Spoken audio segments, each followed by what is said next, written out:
Assalamualaikum warahmatullahi wabarakatuh. Salam sejahtera bagi kita semua. Semoga kita selalu dalam keadaan sehat walafiat serta mendapatkan perlindungan dari Allah Subhanahu wa taala. Jumpa lagi dengan saya Yamin Indra Yasin di channel Elang Media Kreasi. Pada video kali ini saya akan membagikan beberapa cara atau tips bagi kita semua. Mudah-mudahan bermanfaat. Jangan di skip. Sebelum saya lanjut, tolong di subscribe, like, comment, and share video saya ini agar bisa berkembang dengan baik dan bermanfaat bagi kita semua.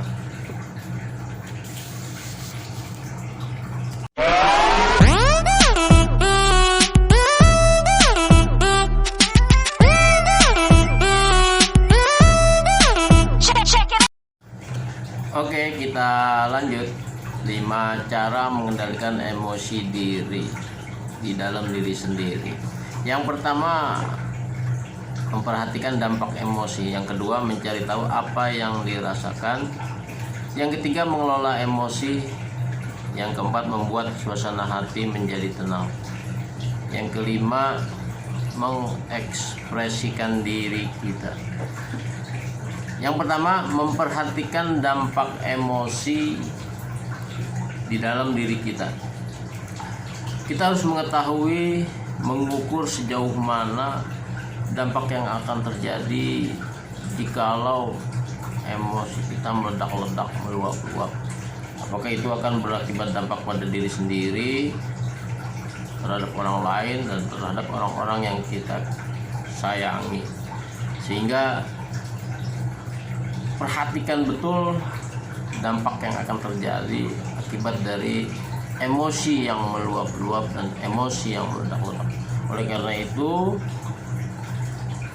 5 cara ini sangat bermanfaat untuk kita perhatikan.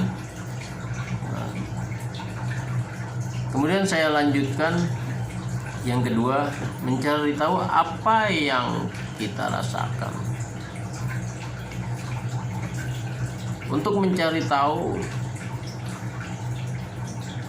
apa yang kita rasakan adalah bagian dari meredam atau mengendalikan sebuah emosi yang berdampak pada diri kita, orang lain, lingkungan maupun orang yang kita sayangi. Yang dirasakan biasanya orang apabila emosinya dalam keadaan memuncak. Yang pertama adalah dada terasa sesak. Kemudian melihat apa yang ada di sekitar kita pada saat kita emosi membuat kita muak dan tidak suka terhadap apa yang ada di sekitar lingkungan kita, termasuk orang-orang yang dekat dengan kita. Bisa menjadi pelampiasan atau efek dari emosi yang memuncak. Makanya kita akan cari tahu apa yang kita rasakan, sehingga nanti ketika kita menemukan emosi kita sedang memuncak, bisa kita ukur apa yang kita rasakan di dalam tubuh kita ini. Apa kita dada terasa sempit, sesak, atau mata kita terlihat merah, sehingga itu yang bisa kita ukur dan kita rasakan ketika emosi kita sedang memuncak. Kemudian yang ketiga, mengelola emosi. Apabila kondisi emosi kita sedang tinggi, sedang memuncak, sedang meluap, sedang meledak-ledak, bagaimana kita mengatasinya? Yaitu dengan cara mengelola emosi. Mengelola emosi bisa kita salurkan, bisa di-channelkan dengan misalnya kita lampiaskan dengan makan, atau ngemil, makan makanan kecil misalnya, atau tertawa lepas di suatu tempat yang sunyi, sepi, atau kita merenung, introspeksi diri, muhasabah, sehingga emosi yang meledak-ledak bisa kita kelola dengan baik dengan cara kita salurkan melalui introspeksi diri, mendekatkan diri pada Tuhan Yang Maha Esa dengan menjalankan sholat 5 waktu. Itu salah satu cara mengelola emosi kita agar salurkan dengan baik. Kemudian yang keempat, membuat suasana hati tenang. Jadikan suasana hati itu menjadi tenang. Biasanya orang yang sedang mengalami emosi yang memuncak, tingkat kekesalannya sedang tinggi, bisa melakukan refreshing, misalnya dengan melihat pemandangan-pemandangan yang indah, atau rekreasi. Juga itu bagian dari tersalurkannya emosi. Jadi hati kita bikin menjadi setenang mungkin, serileks mungkin,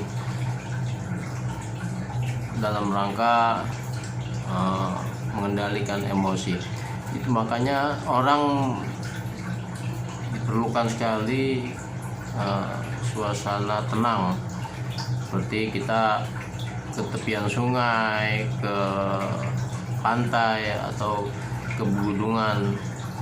Makanya dengan suasana yang membuat hati kita tenang, kita bisa mengendalikan emosi kita secara benar. Kita bisa menyalurkan emosi kita secara baik. Bahkan kalau kita tidak tersalurkan dengan baik, itu akan berdampak buruk pada sisi kesehatan dari tubuh kita. Misalnya bisa darah tinggi, hipertensi, dan sebagainya. Makanya diperlukan pengendalian emosi di dalam diri kita. Saya lanjutkan kemudian yang keenam, seperti yang tadi saya sampaikan di poin yang ketiga, mengelola emosi. Poin yang kelima ini adalah mengekspresikan diri kita, bagian dari pengendalian emosi. Mengekspresikan diri itu bisa bermacam-macam. Apakah kita bisa menyampaikan sesuatu persoalan terhadap orang lain, menyampaikan persoalan kita terhadap teman dekat, sehingga emosi kita bisa terkontrol dengan baik. Ataukah mungkin kita seperti yang tadi saya katakan, kita pergi ke tempat yang sepi, sunyi. Di situ kita bisa mengekspresikan diri kita dengan berbagai, misalnya kita bisa marah-marah sendiri, tertawa sendiri. Itu bagian dari mengekspresikan dalam rangka pengendalian emosi di dalam diri kita sendiri. Sehingga apa yang menjadi persoalan di dalam diri kita, apa yang menjadi masalah di dalam diri kita, kita kendalikan emosi kita dengan sebaik-baiknya, karena semuanya itu akan berdampak sangat tidak baik terhadap lingkungan, teman, rekan kerja, keluarga, orang-orang yang kita sayangi. Demikian video saya kali ini, mudah-mudahan bermanfaat bagi diri saya, juga bagi Anda semua. Saya akhiri, wassalamualaikum warahmatullahi wabarakatuh. Salam sehat dari saya.